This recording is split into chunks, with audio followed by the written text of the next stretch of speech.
Ja.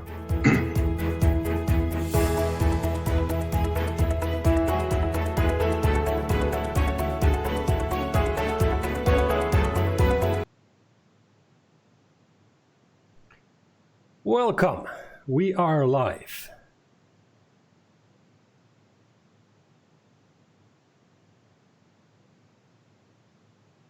Welcome to the second edition of the Home Office Talks. This is now the third week working from home, and I'm still learning how to stream, but hopefully you're bearing with me. So far, everything seems to be working. And I think we're all learning with a really rapid pace on how to get things done digitally and online from home. Our first home office talk was about maintaining chemicals production in these difficult times. And now I would like to talk about 3D printing, or additive manufacturing as it is also called.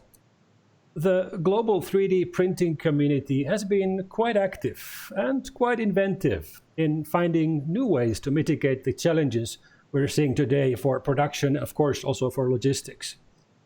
Covestro has a team of 3D printing experts, so I thought it would be interesting for all of us to hear a little bit more about what's happening in this space.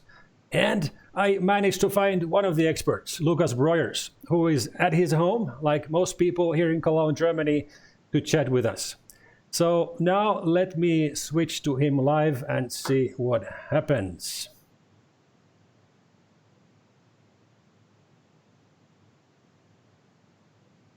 And there he should be. Lukas, can you hear me well? Yes, I can hear you. Wonderful. So, Lukas, it's now the third week into the home office. What's the feeling right now? Yeah, of course, it's a strange situation to always work from home. Of course, most of my job I can do from home. I have my laptop here, I have my phone, so the basics of the job can be done. But of course, I miss the direct exchange with my colleagues and also with our customers. The direct discussion with people is always more fruitful than being on a phone or in a conference. And this is really something that we're missing right now, especially just meeting the colleagues around the coffee machine in the office, have a quick chat and talk about things, generating ideas. This is something we just cannot do right now. And it really feels strange, especially when it comes to creative work. It's always good to meet other people in person. So, Lukas, at least we are able to talk from home office to home office, even though this is a crazy way to do it these days. So right now we're seeing how Corona is really spreading across the region, across the continents. And of course, we can see from the media and see from a lot of places that production is more difficult. Logistics are more difficult. Logistics are running into delays. And I think in the previous pandemic, we did not have the opportunity to 3D print so much. So Lukas, can you tell me a little bit about the benefits of 3D printing from your point of view? Yeah, so 3D printing, especially in the current situation, has the great advantage that it's a digital manufacturing process. So I have a digital file which I can send to anyone around the world who has a 3D printer, who can then create an object out of that file. And especially in these times where specific products are needed everywhere, it is quite a convenient way to just send a file to the point where a product is needed, and then it can be printed there. So what are some of the materials you work with? So in general, at Covestro, we work with polycarbonates, TPUs, and polyurethane systems.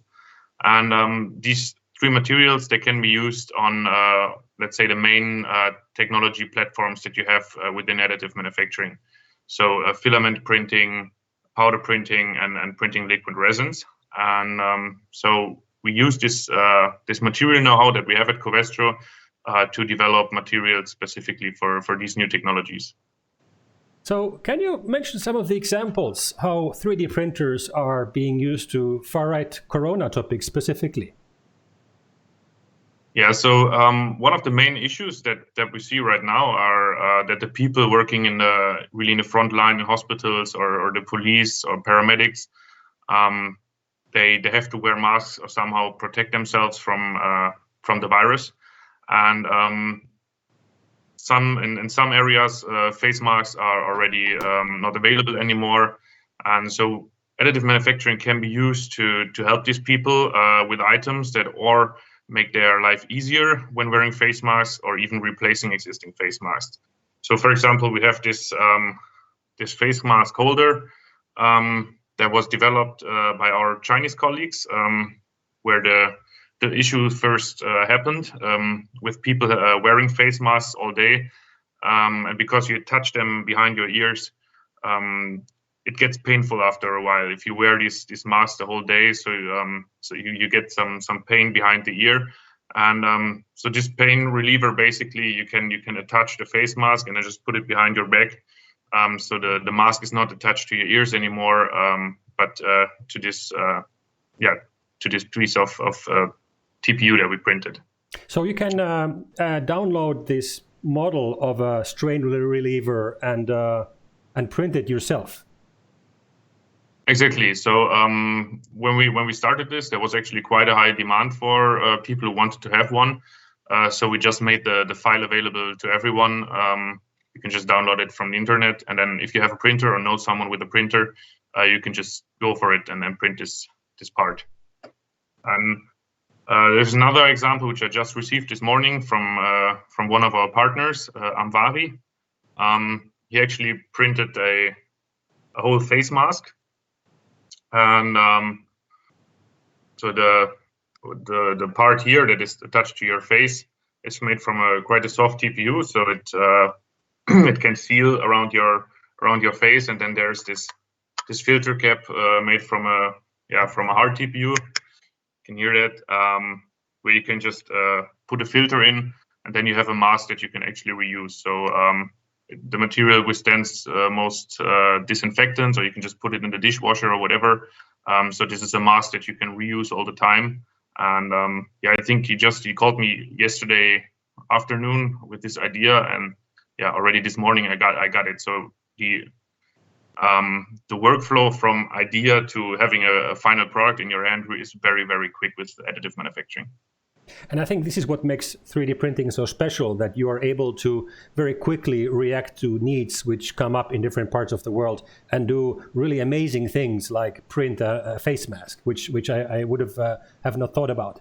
Any other examples that you have seen, Lukas? Right now we actually see a lot of examples. First of all, what's really great to see is that the whole industry is coming together and working together in order to help people. There's face masks, there's these holders, there are ventilators, there's just face shields. There's so many examples where products can be printed to help people, and a huge part of the industry is really now just starting to print things in order to help whoever needs help. And it's actually really nice to see how in this situation everybody else together. Yeah, and it's very, very, very, very digital. So, Lukas, as an industry expert, what do you think? What will be the effects to the 3D printing industry if we think beyond Corona? Because hopefully we will be getting out of our offices at some point in time. So, how do you think the 3D printing industry will look like going forward?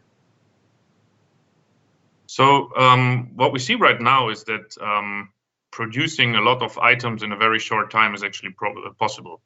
Many people still think that additive manufacturing can only be used for prototyping, and I think right now we can really see that it goes beyond prototyping, and then actual serial production is possible using additive manufacturing.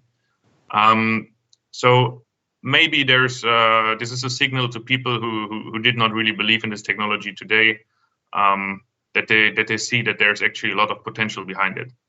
On the other hand, we also have to be careful not to raise too many expectations, because most of the products that are printed right now, like this face mask holder, let's say in a normal production scenario, you would not print them. It's a very simple piece of plastic, and there's other ways to do that. So many of these products that we are printing right now are only printed to make them available very quickly all around the world. But these are not really examples of how products should be produced in a proper production scenario. So there are other applications like shoe midsoles, insoles, or thesis, where additive manufacturing makes maybe more sense than for these very, very simple devices.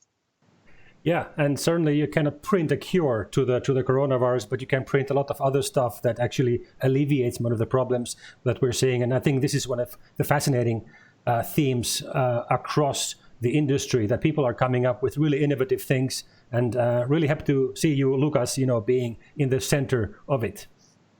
So thanks, Lukas, very much for taking time to chat with us on Home Office Talks, from your home office to my home office. I really wish you best of success going forward, and Lukas, stay safe and stay healthy. Same to you. Bye-bye. So this was now the second time streaming live from two homes. And it certainly looks like we're going to be doing this for a bit longer. So please give us feedback on what topics would you like to see a home office talk, just the one like we saw with a 3D printing expert like Lukas. Covestro has many experts who can shed light on a various amount of topics, and of course I'll do my best to catch them at home. And I'm trying to mimic the famous YouTubers here. If you have any comments, please leave them in the comment section below. Thanks for checking in. Stay safe and stay healthy.